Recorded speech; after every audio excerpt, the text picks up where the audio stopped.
जय हिंद। चलिए भाई, आप सब कैसे हैं? हमें पूरा विश्वास है कि आप सब बिल्कुल अच्छे होंगे, स्वस्थ होंगे, मस्त होंगे। तो आज का जो वीडियो है प्यारे बच्चों, वो आप लोगों के डिमांड पर है कि सर वंशागत का आणविक आधार चैप्टर का वन शॉट लाइए। तो चलिए आज के इस वीडियो में वंशागत का आणविक आधार यानी कि चैप्टर नंबर 5 का जो आपका चैप्टर है वंशागत का आणविक आधार, इस वंशागत आणविक आधार चैप्टर का इस एक ही वीडियो में कंप्लीट पर्दाफाश करेंगे। यानी कि एक ही वीडियो में सारे टॉपिक को, सारी हेडिंग को डिटेल से जानेंगे और वही प्रश्न जो बोर्ड एग्जाम में 100% पूछे जाने वाले हैं और आपको बोर्ड एग्जाम में 5 मार्क्स दिलाते हैं, यानी कि 5 अंक दिलाएंगे। तो चलिए कंप्लीट इस चैप्टर का कंप्लीट सारे टॉपिक को जो बोर्ड एग्जाम में पूछे जाने वाले हैं इसका डिटेल से देखें, डिटेल से जानें कि कौन कौन से प्रश्न पूछे जा सकते हैं, किस टाइप के प्रश्न पूछे जाते हैं। तो चलिए इस वंशागत का आणविक आधार चैप्टर का एक वीडियो में पूरा कंप्लीट पर्दाफाश करते हैं, यानी कि वन शॉट देते हैं। क्लियर हुआ? तो पहला टॉपिक आपका मिलता है प्यारे बच्चों, वह क्या है? डीएनए की द्विकुंडली संरचना का सचित्र वर्णन कीजिए।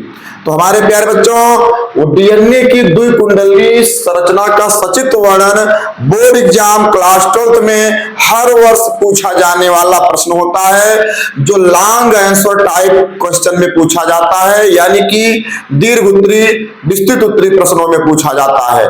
और यह जो है जब भी पूछा जाएगा प्यारे बच्चों, हर वर्ष पूछा जाता है और जो है यह बहुत ही इंपॉर्टेंट होता है, वेरी वेरी इंपॉर्टेंट होता है प्यारे बच्चों। क्या होता है?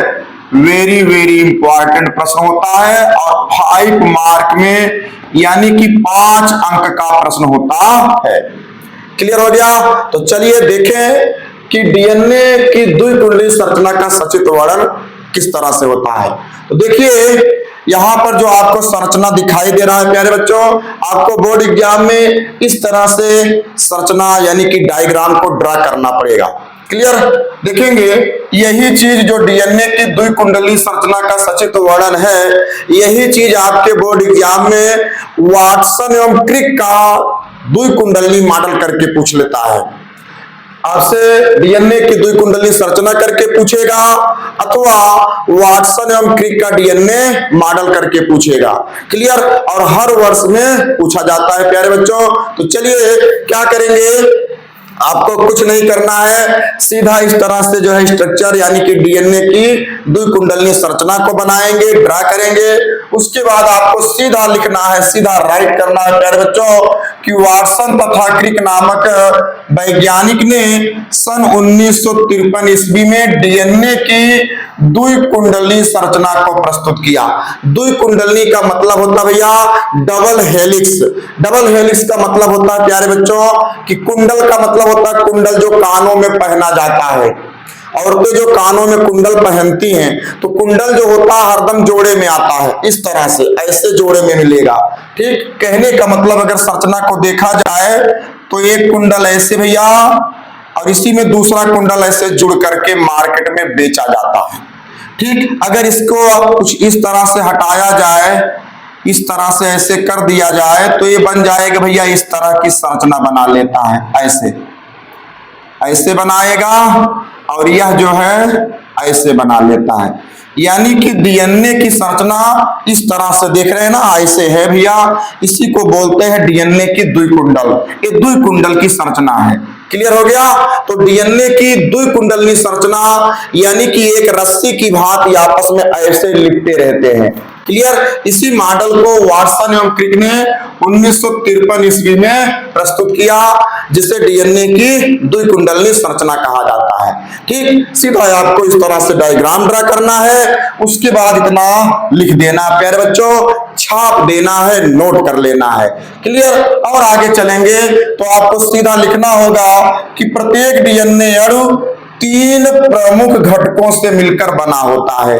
यानी कि ये जो डीएनए की संरचना है ये 3 घटक से मिलकर बनी होती है, 3 भाग से मिलकर बनी होती है। पहला भाग इसका होता है डीऑक्सीराइबोस शर्करा, भाई डीऑक्सी राइबोस शर्करा होगा। दूसरा होता है फास्फेट समूह, फास्फेट मूलक भी कहते हैं। और तीसरा होता है प्यारे बच्चों नाइट्रोजनी क्षार। डीऑक्सी राइबोस शर्करा, फास्फेट समूह और नाइट्रोजनी क्षार। क्लियर हो गया प्यारे बच्चों। ये जो नाइट्रोजनी क्षार है भैया, ये नाइट्रोजनी क्षार अगर देखा जाए तो दो होते हैं, एक होता है प्यूरिन और दूसरा होता है पिरिमिडीन। क्लियर।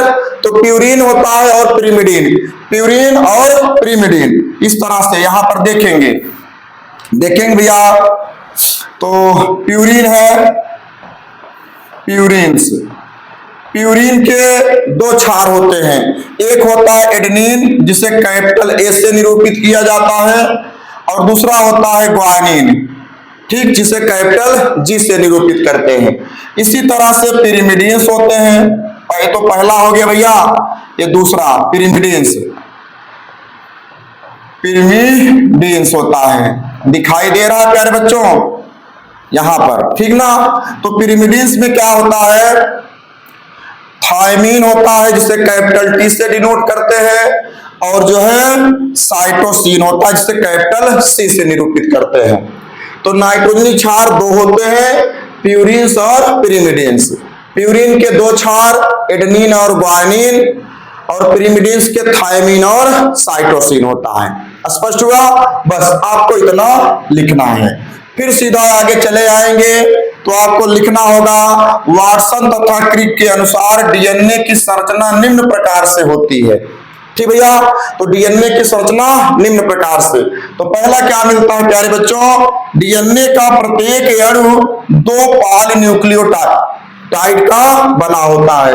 डीएनए का प्रत्येक अणु दो पॉली न्यूक्लियोटाइड का बना होता है प्यारे बच्चों। देखेंगे तो एक श्रृंखला ए है भैया और दूसरी श्रृंखला ए होती है। इसी एक श्रृंखला को अर्धरज्जुक बोलेंगे, फिर इस एक अर्धरज्जुक बोलेंगे, यानी कि दो अर्धरज्जुक श्रृंखला जो होती है एक पॉलीन्यूक्लियोटाइड होती है। क्लियर। तो डीएनए का प्रत्येक अणु दो पॉलीन्यूक्लियोटाइड से मिलके बना होता है। क्लियर हो गया। चलिए भैया और देखेंगे जिसका व्यास लगभग 20 एंगस्ट्रॉन होता है। प्यारे बच्चों अगर देखा जाए तो भैया क्या मिलता है जानते हैं, यहां से यहां तक, यहां से इस तरह से ऐसे ले लेंगे, ऐसे, ठीक भैया। इसकी बीच की दूरी जो है 20 एंगस्ट्रॉन होती है प्यारे बच्चों, 20 एंगस्ट्रॉन होती है। यानी कि डीएनए का प्रत्येक अणु दो पॉलीन्यूक्लियोटाइड से बना होता है और क्या होता है जिसका व्यास लगभग 20 एंगस्ट्रॉन होता है, यहां से यहां तक की दूरी 20 एंगस्ट्रॉन होती है। ठीक, ये वाटसन और क्रिक ने स्पष्ट किया। आगे चलेंगे भैया तो प्रत्येक पॉलीन्यूक्लियोटाइड में फास्फेट समूह तथा शर्करा समूह, ये जो फास्फेट समूह है भैया और ये जो राइबोस शर्करा समूह है एकांतर क्रम में जुड़े होते हैं। यानी कि भैया अगर जो है शर्करा समूह की बात करेंगे तो शुगर फास्फेट या शर्करा, यहां पर देखेंगे तो देखेंगे अल्टरनेट के क्रम में, यहां पर एक यस है यानी कि राइबोस शर्करा भैया, तो यहां पर फास्फेट होगा, राइबोस शर्करा फास्फेट, इस तरह से फास्फेट राइबोस शर्करा, फास्फेट राइबोस शर्करा, फिर फास्फेट राइबोस शर्करा, इस तरह से भैया आपस में जो है क्या करते हैं जुड़े होते हैं ऐसे। ठीक, ऐसे जो है ये क्या करेंगे एकांतर क्रम में जुड़े होंगे, एक दूसरे के अल्टरनेट में जुड़े होते हैं भैया। क्लियर हो गया प्यारे बच्चों। इस तरह से इस पर भी इसी तरह से जुड़े होंगे ऐसे, फास्फेट होगा, फास्फेट समूह और राइबोस शर्करा होता है।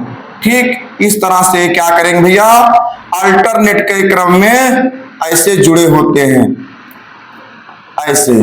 समझ में आ रहा है प्यारे बच्चों, क्लियर हो रहा भैया ना, ऐसे जो है क्या करते हैं जुड़े होते हैं। ठीक, इसी तरह से आपको इतना राइट कर देना है, लिख देना है प्यारे बच्चों, बोर्ड एग्जाम में ऐसे छाप देना है। क्लियर भैया। आगे चलेंगे भैया, क्या मिलता है, फास्फेट समूह एक तरफ की कार्बन के 5' कार्बन तथा दूसरी तरफ 3' कार्बन से जुड़ा होता है। कहने का मतलब प्यारे बच्चों, अगर यहाँ पर फास्फेट समूह है तो क्या होगा भैया, यहाँ पर भी फास्फेट समूह होगा, और यहाँ पर अगर राइबोस शर्करा है भैया तो यहाँ भी राइबोस शर्करा होगी। क्लियर। यहाँ पर क्या होगा भैया, अगर यहाँ भी आप जो है अगर यहाँ पर फास्फेट दिखाएंगे तो यहाँ पर राइबोस शर्करा दिखाएंगे। क्लियर। और क्या होगा, एक सिरा जो है ऊपर की तरफ जो चढ़ता सिरा दिखेगा इसको 5' सिरा बोलेंगे, प्रारंभिक सिरा, और इसका चढ़ता हुआ भाग ऊपर की तरफ जो है 3' सिरा होगा, अंतिम सिरा, एक रज्जुक के लिए। और दूसरे रज्जुक पर क्या होगा, यहाँ पर इसकी शुरुआत होगी प्रारंभिक सिरा 5' से, और इसका अंतिम सिरा होगा प्यारे बच्चों 3' सिरा, यानी कि अंतिम सिरा होता है। क्लियर हो गया। इसी तरह से आपको लिखना है। आगे देखेंगे तो दोनों पॉलीन्यूक्लियोटाइड श्रृंखला नाइट्रोजनी क्षार द्वारा जुड़े होते हैं प्यारे बच्चों। अभी हम आपको बताएं कि नाइट्रोजनी क्षार दो होते हैं। क्या, प्यूरिन, प्यूरिन से क्या मिलता है भैया, एडेनिन और ग्वानिन होता है, एडेनिन और ग्वानिन। क्लियर। और पिरिमिडिन से थायमिन और साइटोसिन होता है। तो देखेंगे एडेनिन से हरदम थायमिन जुड़ता है भैया डबल बॉन्ड से, ठीक, बीच में हाइड्रोजन बंध कार्य करता है, और एडेनिन और थायमिन के बीच में डबल बॉन्ड होता है। और ग्वानिन से प्यारे बच्चों, ग्वानिन से जुड़ता है साइटोसिन, हाइड्रोजन बंध कार्य करता है और ट्रिपल बॉन्ड होता है। क्लियर, स्पष्ट हुआ। तो क्या होगा, यहां पर देखेंगे भैया, तो यहां पर देखेंगे तो एक अगर एडेनिन है तो थायमिन होगा, ग्वानिन है, साइटोसिन है, साइटोसिन है, ग्वानिन है, इसी क्रम में सब जो है जुड़े होते भैया। Clear. Thymine, adenine, adenine, thymine, guanine, cytosine, cytosine, guanine, इसी तरह से सब जो है जुड़े होते हैं। समझ में आया। क्या मिला भैया, दोनों पॉलीन्यूक्लियोटाइड श्रृंखला क्षार द्वारा जुड़े होते हैं, यानी कि एक पॉलीन्यूक्लियोटाइड श्रृंखला ए है, दूसरी पॉलीन्यूक्लियोटाइड श्रृंखला ए है।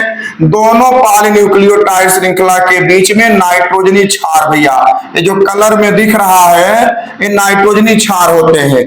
प्यूरिन और पिरिमिडिन का बेस होता है, एडेनिन से थायमिन डबल बॉन्ड से जुड़ते हैं भैया, एडेनिन, चलो इसको ऐसे लिख दे, एडेनिन से थायमिन डबल बॉन्ड से, और ग्वानिन से प्यारे बच्चों साइटोसिन ट्रिपल बॉन्ड से ऐसे जुड़ते हैं। क्लियर हो गया। इस तरह से जुड़ते हैं, और यहां पर जो है दोनों के बीच में हाइड्रोजन बंध होता है। क्लियर हो गया। चलिए भैया देखेंगे, यही चीज यहां पर है भैया, ठीक। डीएनए अणु में 10 नाइट्रोजनी क्षार के बीच की दूरी 34 एंगस्ट्रॉन होता है भैया। 10 नाइट्रोजनी क्षार, यानी कि 1 2 3 4 5 6 7 8 9 10। कहने का मतलब भैया यहां से यहां तक, यहां से यहां तक प्यारे बच्चों क्या होगा, नाइट्रोजनी क्षार के बीच की दूरी, यानी कि डीएनए अणु में 10 नाइट्रोजन क्षार के बीच की दूरी, यानी कि 1 2 3 4 5 6 7 8 9 10, यहां से यहां तक के बीच की दूरी 34 एंगस्ट्रॉन होती है, 34 एंगस्ट्रॉन होती है। क्लियर भैया। कह सकते हैं कि एक नाइट्रोजनी क्षार से दूसरे नाइट्रोजनी क्षार भैया के बीच की दूरी जो होगी प्यारे बच्चों वह 3.4 एंगस्ट्रॉन होती है, 3.4 एंगस्ट्रॉन होगी। क्लियर हो गया, समझ में आया भैया। बस हमारे प्यारे बच्चों, बोर्ड एग्जाम में इस टाइप का प्रश्न अगर ऐसे पूछा जाएगा भैया, पूछा जाएगा नहीं बल्कि पूछा जाता है और जरूर पूछा जाएगा भैया। और हरदम ये जो है 5 अंक के प्रश्न होते हैं प्यारे बच्चों, आपको 5 मार्क दिलाएंगे, दीर्घ उत्तरी प्रश्नों में पूछे जाएंगे। तो सीधा आपको इस तरह से डायग्राम ड्रा कर देना भैया, उसके बाद सीधा इतना आपको ऐसे छाप देना भैया, लिख देना है, नोट कर देना है, ठीक। और यह जो है जब भी पूछा जाएगा, या तो पूछा जाएगा डीएनए की द्विकुंडली संरचना का सचित्र वर्णन कीजिए, या तो पूछा जाएगा वाटसन एवं क्रिक का डीएनए मॉडल का सचित्र वर्णन कीजिए। ऐसा आपसे पूछ लेगा कि भैया चलिए, तो अपने वंशागत का जो आणविक आधार चैप्टर है भैया, इसमें पहला इंपॉर्टेंट प्रश्न आपको यह मिल जाएगा। ठीक, क्लियर हुआ, और बोर्ड एग्जाम में जरूर पूछा जाएगा भैया। चलिए आगे चलते हैं भैया, अगला इसी चैप्टर से जो नेक्स्ट इंपॉर्टेंट प्रश्न है उसको देख लेते हैं, उसको समझ लेते हैं भैया। तो जल्दी से इसका स्क्रीनशॉट ले लीजिए भैया, नोट कर लीजिए। चलिए भैया चलेंगे, हो गया, चलिए भैया नेक्स्ट टॉपिक देखेंगे, अगला टॉपिक देखेंगे क्या होता है।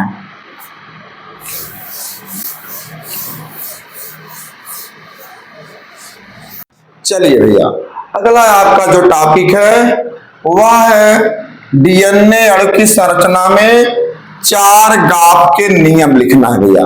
देखेंगे कहीं कहीं भैया 4 गैप भी लिखा रहता है, ऐसे लिखा रहेगा 4 गैप का नियम, ऐसे लिख देता है प्यारे बच्चों, 4 गैप का नियम लिख देगा ऐसे कि भैया, तो घबराना नहीं है प्यारे बच्चों, चाहे 4 गाफ लिखा मिल जाए चाहे 4 गैप मिल जाए, एक ही चीज है भैया। बहुत छोटा टॉपिक है लेकिन बहुत इंपॉर्टेंट है। तो डीएनए अणु की संरचना के लिए 4 गाफ का जो नियम होता है वह क्या है भैया, देखेंगे तो 4 गाफ के नियम के अनुसार डीएनए अणु में एडेनिन की जो आणविक मात्रा होती है थायमीन के बराबर होती है, और साइटोसिन की जो आणविक मात्रा होती है वह ग्वानिन के बराबर होती है। कहने का मतलब भैया, जो डीएनए अणु में एडेनिन है यानी कि ए इक्वल टू थायमीन टी के बराबर होगा प्यारे बच्चों, और क्या होता भैया, साइटोसिन की मात्रा ग्वानिन के बराबर होती है, यानी कि G इक्वल टू C होता है। क्लियर भैया, यह नियम 4 गैप का नियम, डीएनए अणु की संरचना में 4 गाफ का नियम कहिए चाहे 4 गैप का नियम कहिए भैया। तो डीएनए अणु के लिए 4 गाफ का जो नियम है वह क्या है भैया, कि एडेनिन की आणविक मात्रा यानी कि ए बराबर थायमीन के बराबर होता है, और साइटोसिन की आणविक मात्रा ग्वानिन के बराबर यानी कि G इक्वल टू C, चाहे C इक्वल टू G लिखिए भैया चाहे G इक्वल टू C लिखिए, हो गया। और देखेंगे प्यारे बच्चों, डीएनए अणु में प्यूरिन व पिरिमिडीन क्षार समान मात्रा में होते हैं। प्यूरिन क्षार और पिरिमिडीन समान मात्रा में होते हैं। कहने का मतलब भैया, यहां पर प्यूरिन इक्वल टू पिरिमिडीन होता भैया, प्यूरिन इक्वल टू पिरिमिडीन होगा भैया, इस तरह से। ठीक, अब प्यूरिन में क्या मिलता भैया, प्यूरिन में मिलता है एडेनिन और ग्वानिन, एडेनिन को कैपिटल ए से और ग्वानिन को कैपिटल G से। क्लियर भैया, और क्या होगा, और पिरिमिडीन होगा, पिरिमिडीन के लिए थायमीन और साइटोसिन होता भैया, इस तरह से। ठीक, डीएनए अणु में प्यूरिन व पिरिमिडीन क्षार की समान मात्रा होती है, यानी कि प्यूरिन बराबर पिरिमिडीन, तो प्यूरिन के 2 क्षार एडेनिन और ग्वानिन, और पिरिमिडीन के 2 क्षार थायमीन और साइटोसिन होता है। अगला क्या है भैया, कि डीएनए में क्षार अनुपात जो होते हैं प्रत्येक जात के विशिष्ट होते हैं और उस जात के सभी सदस्यों में समान। कहने का मतलब भैया कि डीएनए में क्षार का जो अनुपात है यानी कि A+T एडेनिन और थायमीन, A+T का अनुपात जो होगा भैया यानी कि A+T अनुपात क्या होगा, G+C होता है भैया। A+T का अनुपात जो होगा G+C के अनुपात के बराबर होगा, अथवा G+C का अनुपात जो होगा A+T के अनुपात के बराबर होता है। क्लियर हो गया भैया। तो इस तरह से प्यारे बच्चों हम बताए ना आपको भैया, बहुत छोटा है प्रश्न बहुत छोटा है, नियम बहुत छोटा है, लेकिन बहुत इंपॉर्टेंट है। ये बोर्ड एग्जाम में हर वर्ष या क्लास 12 बोर्ड एग्जाम में हर वर्ष पूछा जाता है प्यारे बच्चों। तो चलिए जल्दी से इसको भी छाप लीजिए, इसका स्क्रीनशॉट ले लीजिए भैया, फिर आगे चलते हैं अगले टॉपिक पर, नेक्स्ट टॉपिक पर उसको देखते हैं। तो चलिए इसका एक स्क्रीनशॉट ले लीजिए। हो गया भैया, चलिए आगे देखते हैं अगला आपका जो इंपॉर्टेंट टॉपिक है उसको। चलिए भैया अगला प्रश्न है आपका, कार्य के आधार पर आर्यन्य कितने प्रकार के होते हैं भैया, वर्णन करना है प्यारे बच्चों। और यह बोर्ड एग्जाम में बहुत ही important, very very most important प्रश्न होता है भैया कि कार्य के आधार पर आर्यन्य कितने प्रकार के होते हैं। कि भैया क्या है भैया, जब भी पूछा जाएगा प्यारे बच्चों एक दीर्घ उत्तरी में यानी कि विस्तृत उत्तरी में 5 मार्क्स यानी कि 5 अंक में पूछा जाने वाला बहुत ही मोस्ट इंपॉर्टेंट प्रश्न है प्यारे बच्चों, और जरूर पूछा जाएगा भैया। ठीक, तो देखेंगे कार्य के आधार पर आर्यन्य जो होते हैं प्यारे बच्चों, तो पहले आर्यन्य को समझ लेते हैं। देखेंगे भैया, तो आर्यन्य जो होता है अधिक अणुभार वाली एक पॉली न्यूक्लियोटाइड श्रृंखला होती है भैया। डीएनए जो होती है, डीएनए न्यूक्लियोटाइड संरचना होती है, लेकिन आरएनए क्या होती है भैया, उच्च अणुभार वाली पॉली न्यूक्लियोटाइड संरचना होती है। डीएनए में आप पाए थे कि डीएनए न्यूक्लियोटाइड की होती है, लेकिन आरएनए कई न्यूक्लियोटाइड के बहुलक से बनती है, यानी कि उच्च अणुभार वाली पॉलीन्यूक्लियोटाइड श्रृंखला होती है। और क्या होता है प्यारे बच्चों, इसकी संरचना डीएनए से भिन्न होती है। भाई सिंपल सी बात है, डीएनए न्यूक्लियोटाइड वाला था, ये पॉलीन्यूक्लियोटाइड की बनी है, तो श्रृंखला जो है डीएनए से भिन्न होगी। और क्या होता है प्यारे बच्चों, इसमें डीऑक्सीराइबोस शर्करा के स्थान पर, डीएनए में डीऑक्सीराइबोस शर्करा था भैया, लेकिन इसमें डीऑक्सीराइबोस शर्करा के स्थान पर क्या होता है भैया, केवल राइबोस शर्करा होता है, केवल राइबोस शर्करा होता है।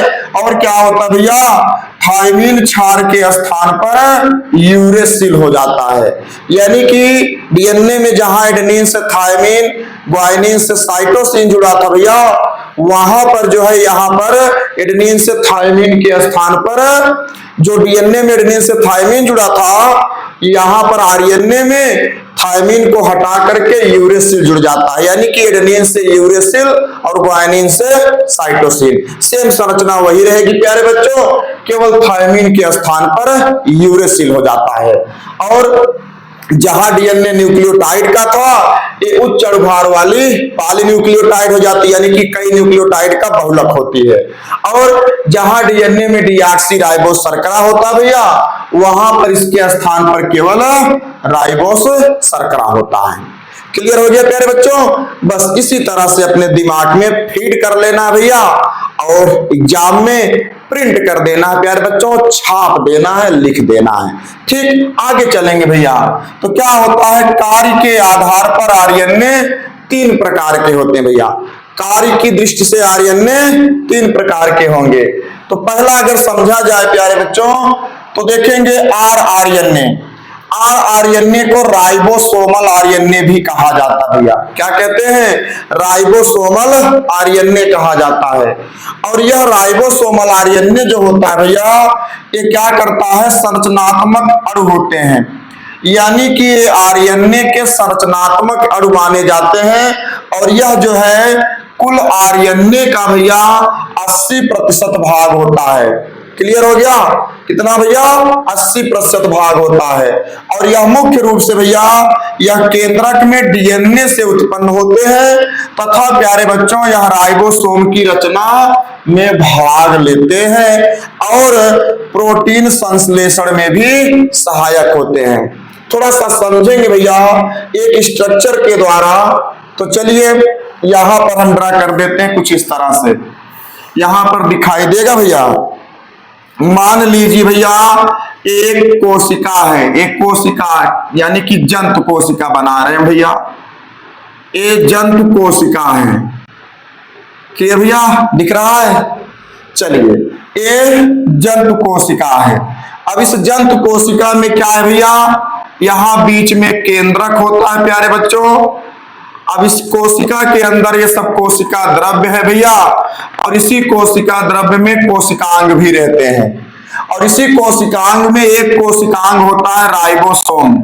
चलिए हम राइबोसोम को कुछ यहां पर ऐसे दिखा दें भैया, ये राइबोसोम कोशिकांग होता है, और इसी राइबोसोम कोशिकांग पर भैया क्या होता है, आरएनए यानी कि राइबोसोमल आरएनए पाया जाता है इस तरह से भैया। ठीक, राइबोसोमल आरएनए कहां होता है, राइबोसोम कोशिकांग पर होता है। क्लियर भैया, समझ में आया?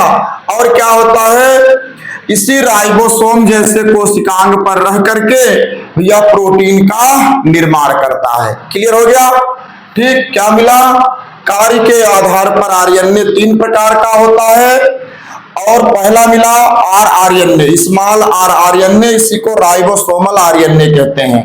ये भैया क्या करता है, आरएनए के संरचनात्मक अणु होते हैं, और आरएनए का लगभग 80% भाग राइबोसोमल आरएनए होता है, और यह जो है केंद्रक में डीएनए से उत्पन्न होते हैं भैया, और यह राइबोसोम की रचना में भी भाग लेते हैं, यानी कि इसी राइबोसोम जैसे कोशिकांग का निर्माण भी करते हैं, और इसी राइबोसोम जैसे कोशिकांग की सहायता से राइबोसोम जैसे कोशिकांग पर ये राइबोसोमल आरएनए प्रोटीन का निर्माण भी करते भैया।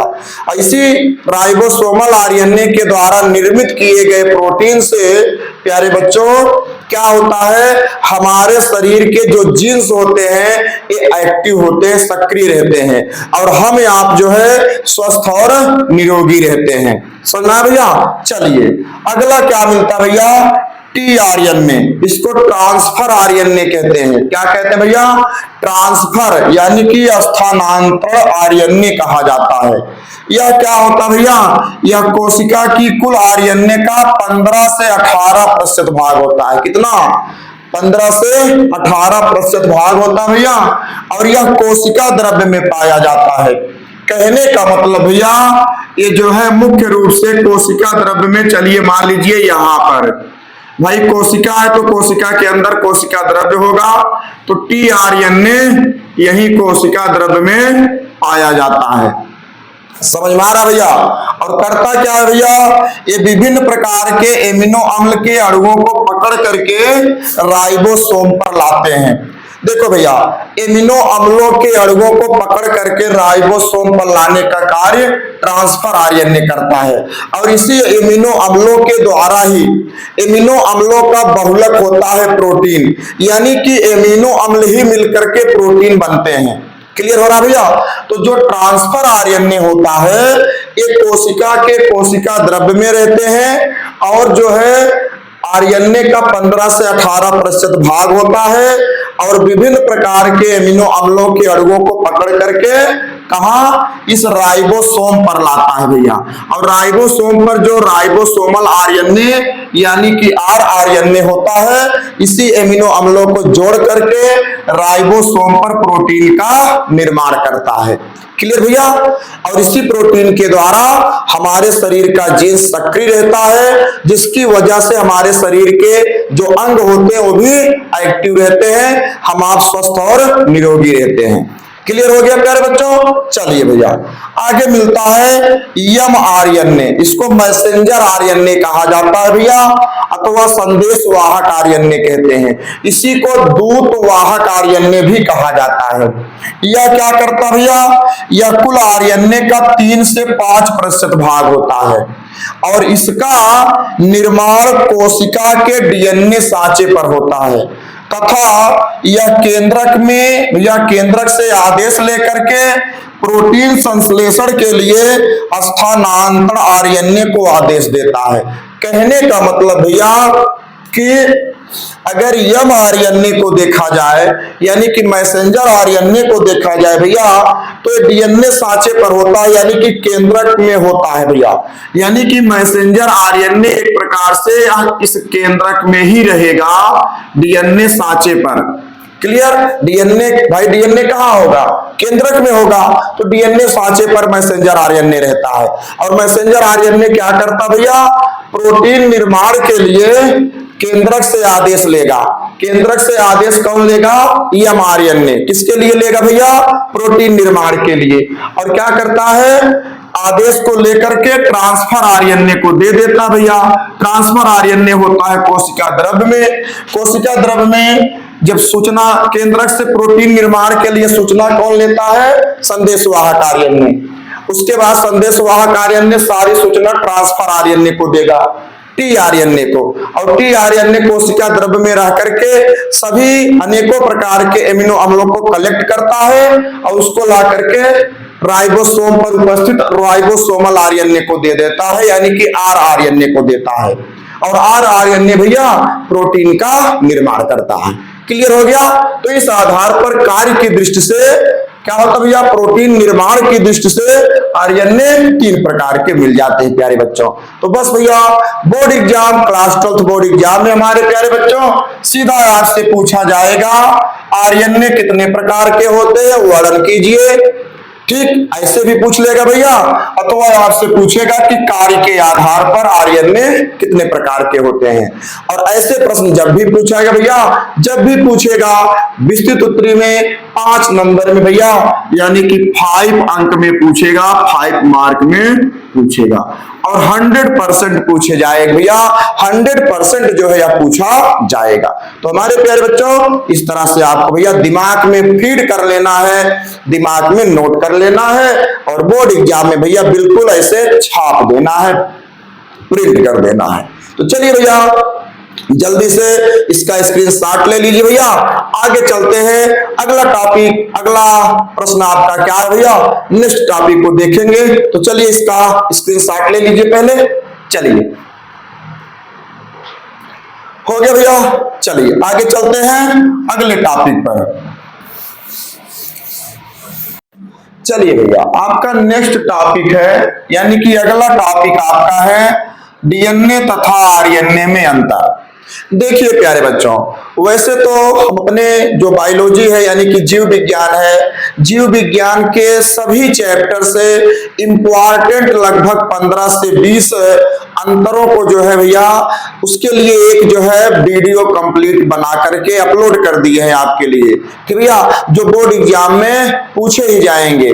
ठीक, लेकिन भैया अब यहाँ पर चैप्टर की बात है तो चैप्टर में आया है तो इसको समझ ही लेते हैं भैया, समझना तो पड़ेगा ना। तो चलिए डीएनए तथा आरएनए में अंतर। तो भैया ये प्रश्न जरूर बोर्ड एग्जाम में पूछा जाता है और हर वर्ष पूछा जाएगा भैया।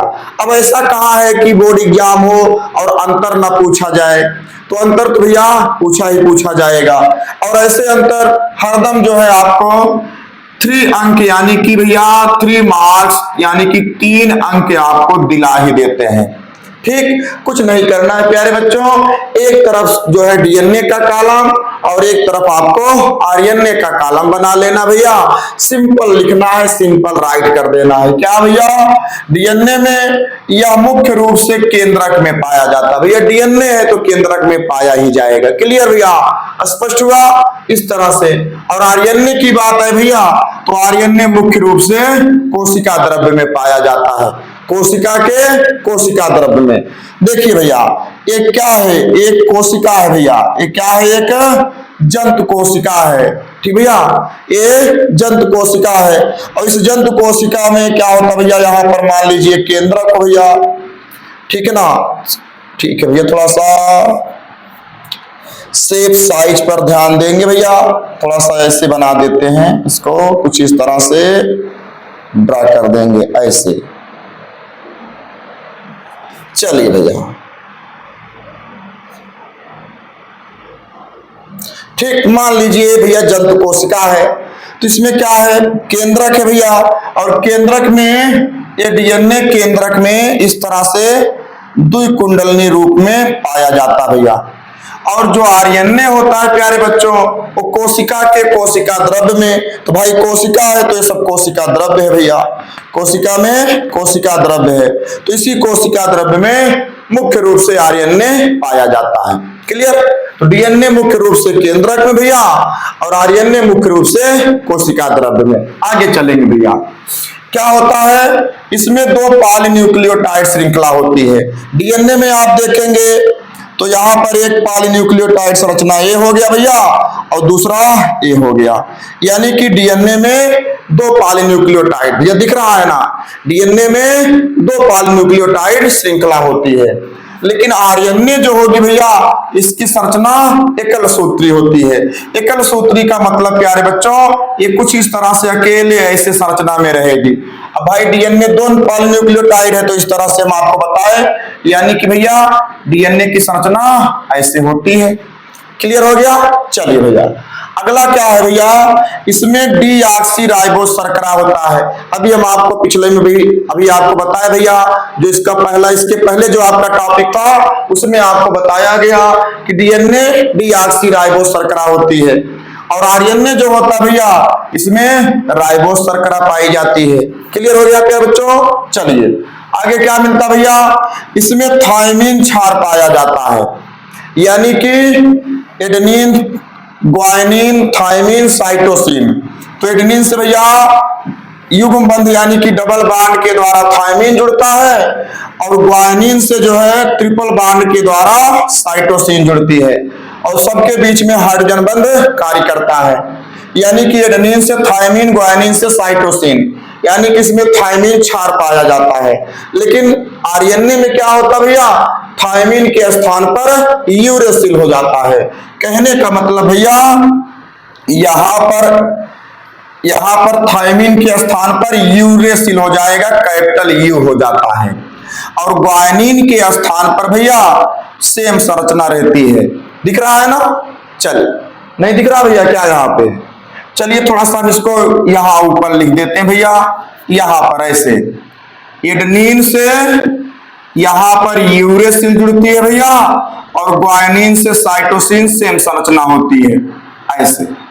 ठीक, यहां पर एडेनिन से थायमिन था, ग्वानिन से साइटोसिन, यानी कि इसमें थायमिन क्षार पाया गया, इसमें यूरेसिल, थायमिन के स्थान पर यूरेसिल हो जाता है। ठीक भैया, चलिए आगे चलेंगे भैया। तो यह समस्त जीवधारियों में प्रमुख आनुवांशिक पदार्थ होता है। जो डीएनए होता है सभी जीवधारी में क्या होता भैया, आनुवांशिक पदार्थ होता है, यानी कि भैया आनुवांशिकता का कार्य करता है। लेकिन प्यारे बच्चों जो आरएनए होता है ये कुछ विषाणुओं में ही आनुवांशिक पदार्थ होता है, बाकी सभी जीवों में आनुवांशिक पदार्थ नहीं होगा, ये केवल कुछ विषाणुओं में ही आनुवांशिक पदार्थ के रूप में होता है। ठीक, और चलेंगे भैया तो क्या होता है, यह लाखों न्यूक्लियोटाइड का बना होता है। कौन भैया? डीएनए। और आरएनए जो होता है हजारों न्यूक्लियोटाइड का बना होता है। ठीक, तो इस तरह से हमारे प्यारे बच्चों आपको कुल जो है 5 से 6 अंतर आपको लिख देना है। ठीक, 3 नंबर के प्रश्न में भैया आपको जो है इस तरह से 5 से 6 अंतर दोनों में लिख देंगे तो आपको पूरा फुल मार्क जरूर मिलेगा भैया। ठीक, क्लियर हो गया? तो डीएनए और आरएनए में भैया अंतर हर वर्ष पूछा जाता भैया, और यह जो है बहुत ही इंपॉर्टेंट है, वेरी इंपॉर्टेंट प्रश्न होता है। तो चलिए भैया इसका स्क्रीनशॉट ले लीजिए, चलते हैं फिर नेक्स्ट टॉपिक की तरफ। चलिए इसका स्क्रीनशॉट लीजिए भैया, चलिए हो गया। चलिए देखेंगे अगला टॉपिक आपका भैया, नेक्स्ट टॉपिक को समझ लेते हैं। चलिए चलिए भैया नेक्स्ट टॉपिक आपका है आनुवांशिक कूट क्या है। आनुवांशिक कूट क्या है, इसकी विशेषताएं लिखिए भैया। बहुत ही इंपॉर्टेंट प्रश्न है इस चैप्टर का, वेरी इंपॉर्टेंट प्रश्न है भैया, वेरी इंपॉर्टेंट प्रश्न होता है प्यारे बच्चों, और यह हर वर्ष बोर्ड एग्जाम में पूछा जाता है भैया। और जब पूछा जाएगा ये 5 अंक का पूछा जाने वाला प्रश्न, यानी कि 5 मार्क्स में पूछा जाता है भैया। तो आनुवांशिक कूट क्या होता है, बहुत ही इंपॉर्टेंट है भैया। चलिए चर्चा करते हैं, इस पे देखते हैं। बिल्कुल सिंपल है, बहुत आसान है भैया, एकदम सरलता से इसको आप समझ जाएंगे। ठीक, क्या है जानते हैं भैया कि आनुवांशिक कूट नाइट्रोजनी क्षारों का वह अनुक्रम होता है भैया, यानी कि नाइट्रोजनी क्षारों का अनुक्रम। जैसे आप पाए कि एडेनिन, ग्वानिन, थायमिन और साइटोसिन।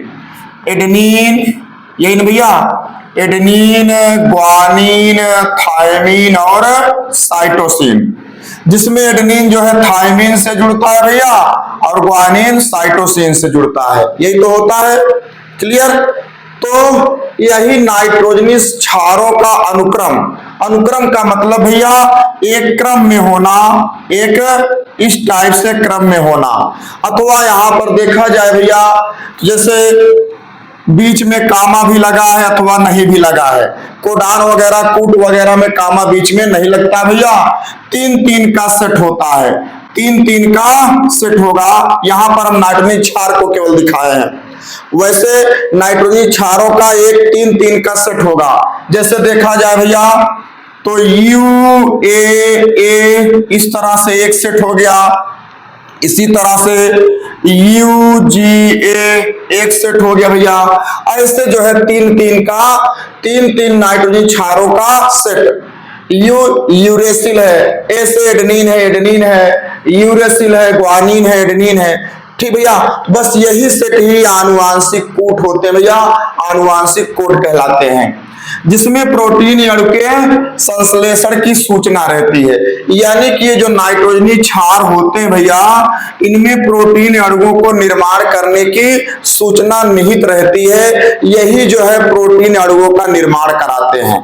क्लियर? चलिए, आनुवांशिक कूट नाइट्रोजनी क्षारों का अनुक्रम होता भैया, यानी कि एक क्रम होता, एक व्यवस्था होता है।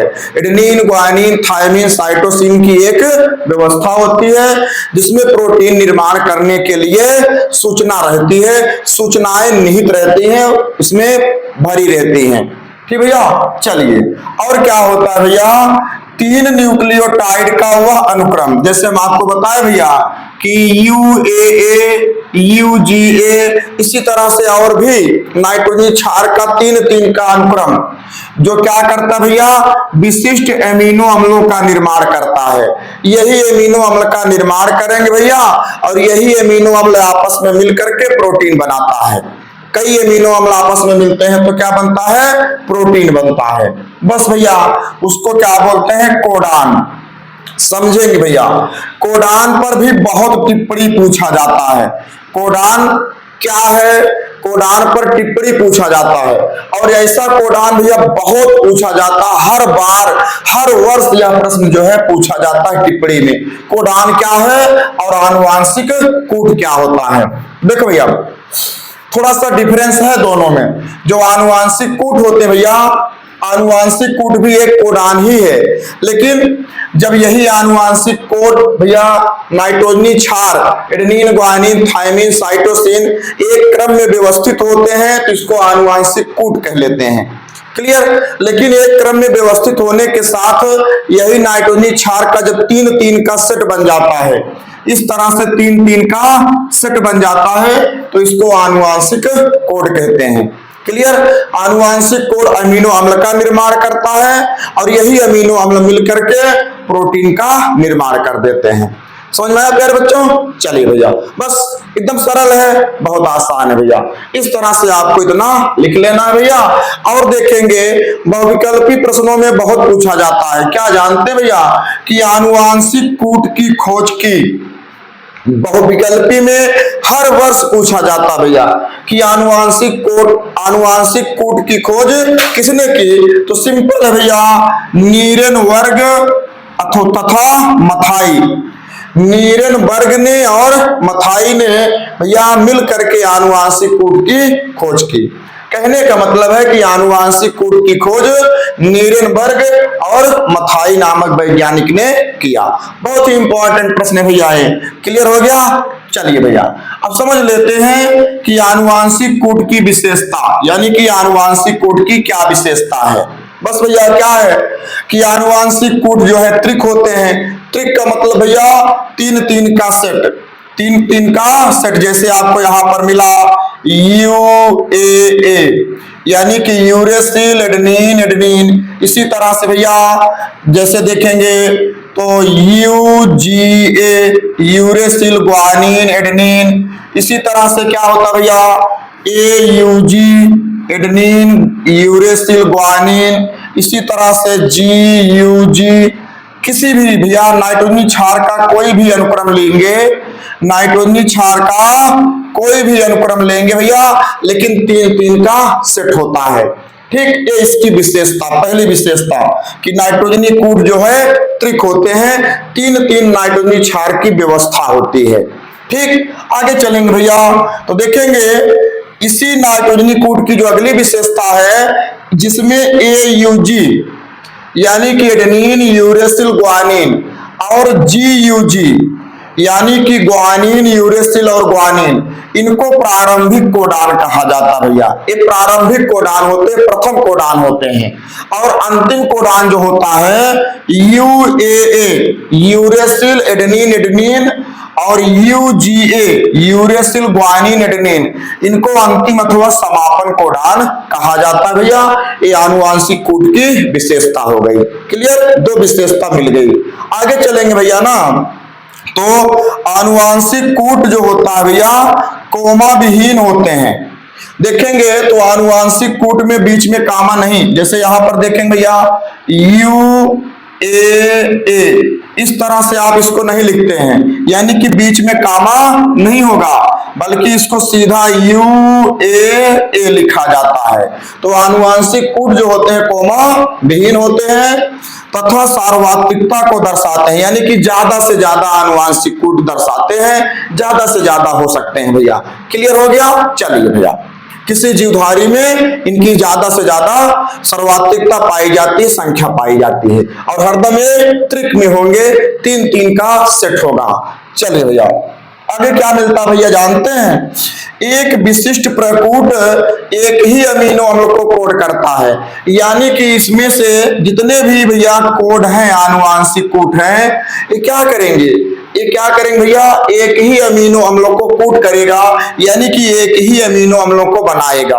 एक आनुवांशिक कूट एक अमीनो अम्ल, फिर अगला आनुवांशिक कूट अगला अमीनो अम्ल, फिर अगला अमीनो अम्ल, इस तरह से बनाते हैं।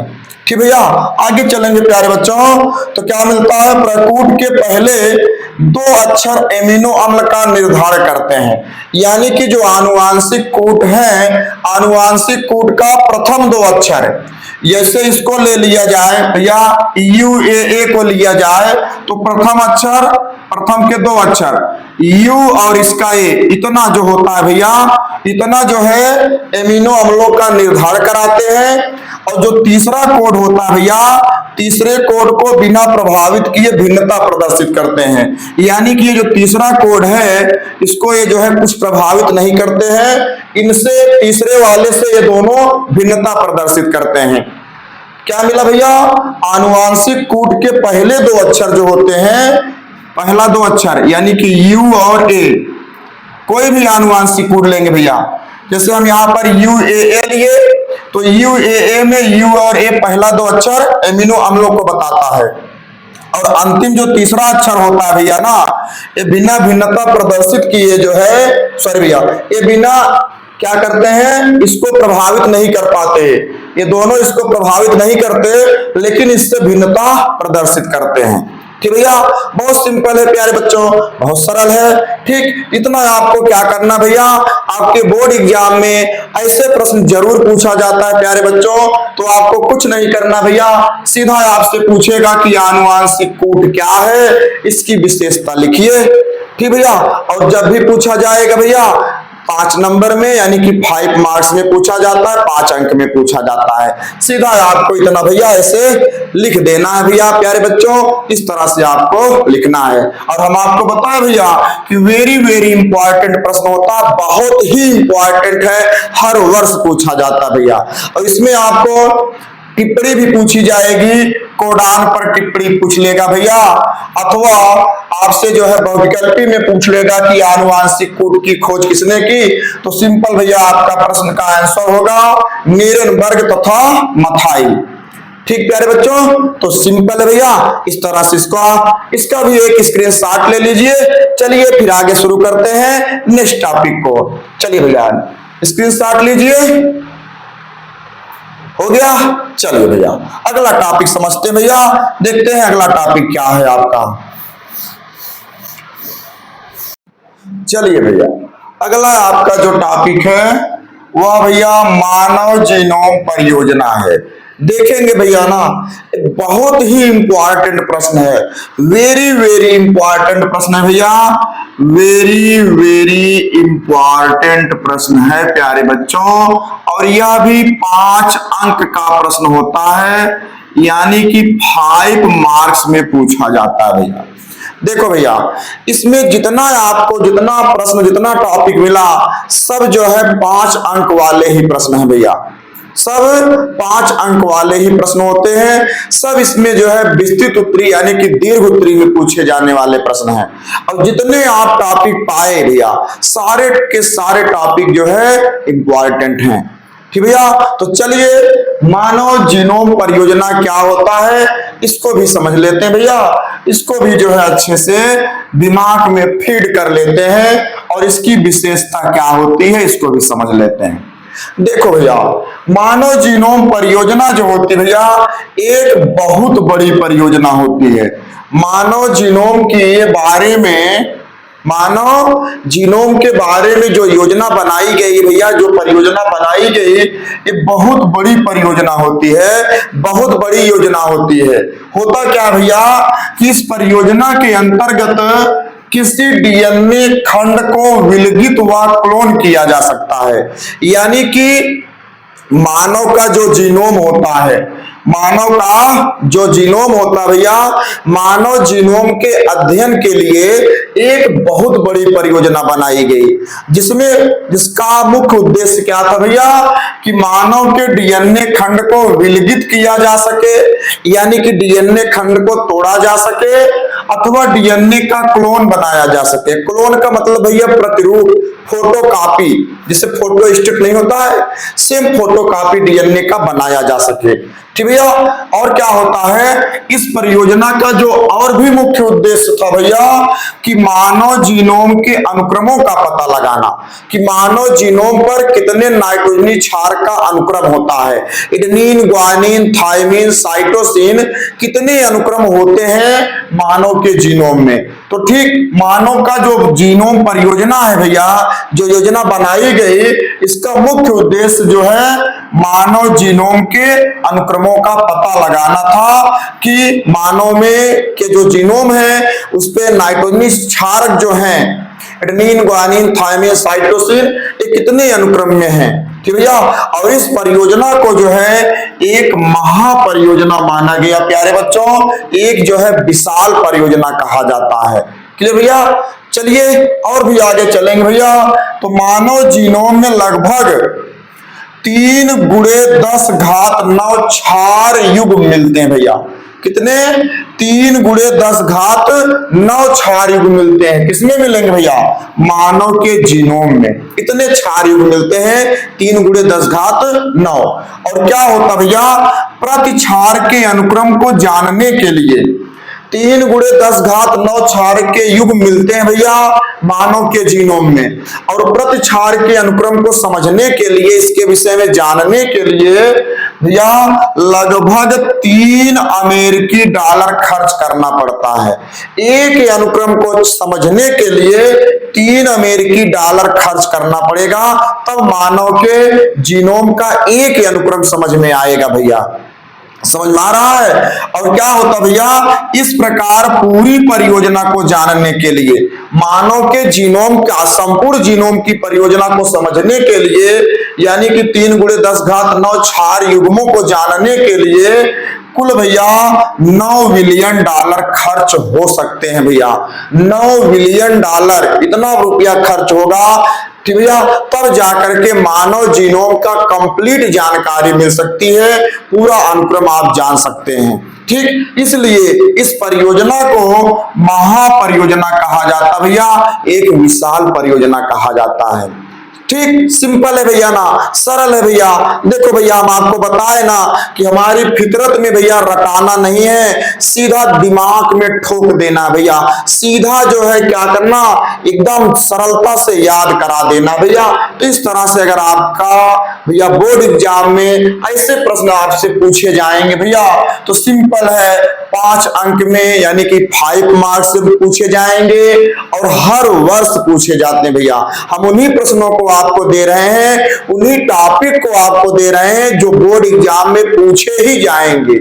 इसमें शक नहीं है कि नहीं पूछा जाएगा, ये जरूर पूछा जाएगा भैया। क्लियर? तो इतना डॉलर खर्च हो जाता भैया। क्लियर हो गया? आगे चलेंगे भैया ना। तो यह परियोजना इतनी लंबी होती है, यानी कि मानव जीनोम परियोजना को समझना भैया इतना जटिल कार्य होता है, इतनी लंबी होती है कि एक मानव कोशिका में डीएनए सूचनाओं को संकलित करने के लिए कितनी भैया, लगभग 3300 किताबों की आवश्यकता होगी। अगर एक किताब 1000 पेज की होगी, एक कॉपी भैया 1000 पेज की होगी, तब भी जो है 33,000 किताबों में नहीं आ पाएगा। यानी कि इस परियोजना को समझने के लिए 3300 किताबों की जरूरत पड़ेगी, तब जाकर के ये परियोजना 3300 किताबों में लिखा जाएगा भैया, अथवा उसमें समझा जा सकता है। इतनी ज्यादा लंबी परियोजना होती है मानव के जीनोम को समझने के लिए। ठीक भैया, इतनी बात हो गई मानव जीनोम परियोजना के बारे में। अब बात आती है कि इसकी विशेषता, मानव जीनोम परियोजना की क्या विशेषता है। तो देखें भैया, मानव जीनोम की विशेषता जो होती है, जीनोम की संख्या कितनी भैया, 30,000 भैया। जीनोम की संख्या 30,000 होती है। एक मानव में जीनोम की संख्या, जो जीन की संख्या होती है 30,000 होती है। ठीक भैया, और लगभग सभी लोगों में जो है मिलने वाले न्यूक्लियोटाइड के क्षार समान होते हैं। कहने का मतलब भैया सभी मानव में जीनोम की संख्या 30,000 ही मिलती है। क्लियर? और चलेंगे भैया, ये पहली विशेषता मिल गई। दूसरी विशेषता क्या होती है कि मानव जीनोम में 3 × 10⁹ क्षार युग्म मिलते हैं भैया। इसको आप पहले भी पा चुके यहां पर भैया, कि मानव जीनोम में 3 × 10⁹ क्षार युग्म मिलते हैं। ठीक, और आगे चलेंगे भैया ना, जो अगली विशेषता है भैया, खोजी गई 50% से अधिक जीन के कार्य के बारे में जानकारी।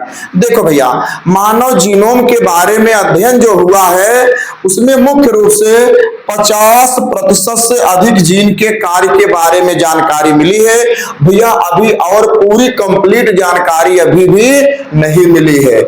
कहने का मतलब मानव जीनोम के बारे में अध्ययन करना है भैया, तो लगभग जो है 50% से अधिक जीन के कार्य के बारे में केवल जानकारी मिली है, और जो है पूरी जानकारी अभी नहीं भी मिली है भैया। क्लियर हो गया? तो ठीक है प्यारे बच्चों, इस तरह से मानव जीनोम परियोजना क्या है और इसकी विशेषता क्या होती भैया।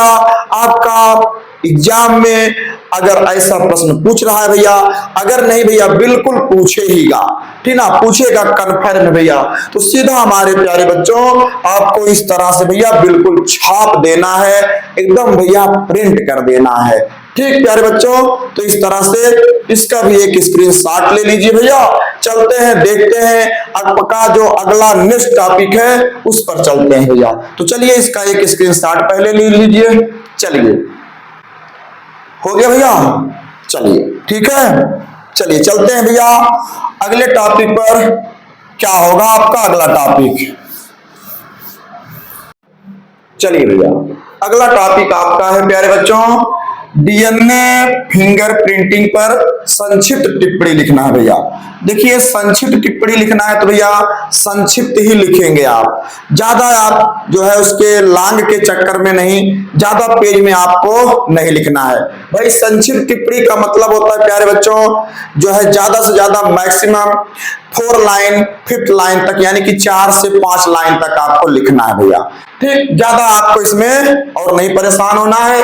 लेकिन हाँ प्यारे बच्चों, ये जो डीएनए फिंगरप्रिंटिंग है भले ही छोटा है भैया, टिप्पणी में है भले, लेकिन बहुत ही इंपॉर्टेंट है और बहुत ही हर वर्ष सभी सेटों में पूछा जाता है, सारे सेट में पूछा जाने वाला भैया वेरी वेरी इंपॉर्टेंट प्रश्न होता है भैया। ये वेरी वेरी इंपॉर्टेंट टॉपिक होता है प्यारे बच्चों, समझ में आया। ये जो है आपके बोर्ड एग्जाम में डीएनए अंगुली छापी के नाम से भी पूछता है, डीएनए अंगुली छापी करके भी पूछ लेगा भैया। ठीक, डीएनए फिंगरप्रिंटिंग के नाम से पूछेगा अथवा डीएनए अंगुली छापी क्या है टिप्पणी लिखिए, ऐसा भी पूछता है भैया। तो सिंपल है प्यारे बच्चों, सरल है। क्या है जानते भैया कि डीएनए फिंगरप्रिंटिंग एक ऐसी तकनीक है भैया, तकनीक का मतलब एक सिस्टम है, एक भैया टेक्नोलॉजी है। क्लियर। तो डीएनए फिंगरप्रिंटिंग एक तकनीक है, एक जो है एक प्रकार का यंत्र है, एक प्रकार का टेक्नोलॉजी है। इसमें होता क्या है प्यारे बच्चों, इसके द्वारा किसी खूनी की, किसी बलात्कारी की या तथा किसी अपराधी की अथवा किसी पैतृक की जांच की जाती है। पैतृक का मतलब होता है भैया कि एक माता पिता जब अपने बच्चे को नकारते हैं कि लड़का हमारा नहीं है, ठीक ना, तो ऐसे में वह लड़का भैया कोर्ट का सहारा लेता है, मुकदमा दायर करता है। तो उस लड़के का और उसके जो है पिता का, उस लड़के का और उसके पिता के डीएनए यानी कि उसके ब्लड को निकाला जाता है, ब्लड से डीएनए की टेस्टिंग कराई जाती है, डीएनए का मैच कराया जाता है।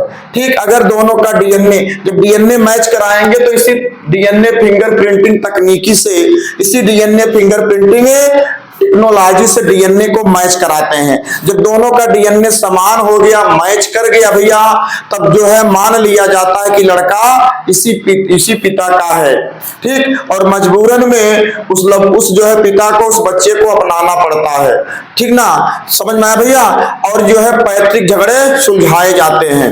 और इसी के साथ प्यारे बच्चों, कोई मर्डर किया है भैया, हत्या कर दिया, हत्या करके अपराधी भाग गया भैया, और जिसका मर्डर हुआ है जिस स्थान पर, क्या होता भैया, उसका जिसका मर्डर हुआ उसके रुधिर का यानी कि ब्लड का, उसके बाल के जड़ का, उसके आंसू का, भैया रोया भी होगा ना, उसके आंसू का, उसके सलाइवा का, यानी कि शरीर के जितने तरल द्रव्य होते हैं, द्रव्यों को कलेक्ट किया जाता है प्यारे बच्चों, इकट्ठा कर लिया जाता है। सीबीआई टीम आती है, जांच भैया होता है, ठीक ना, पुलिस विभाग की टीम आती है, सब वहां से सैंपल को इकट्ठा करते हैं और सैंपल को इकट्ठा करके उसके डीएनए का टेस्ट करते हैं। इसी तकनीकी के आधार पर उसके डीएनए को निकाल लेते हैं।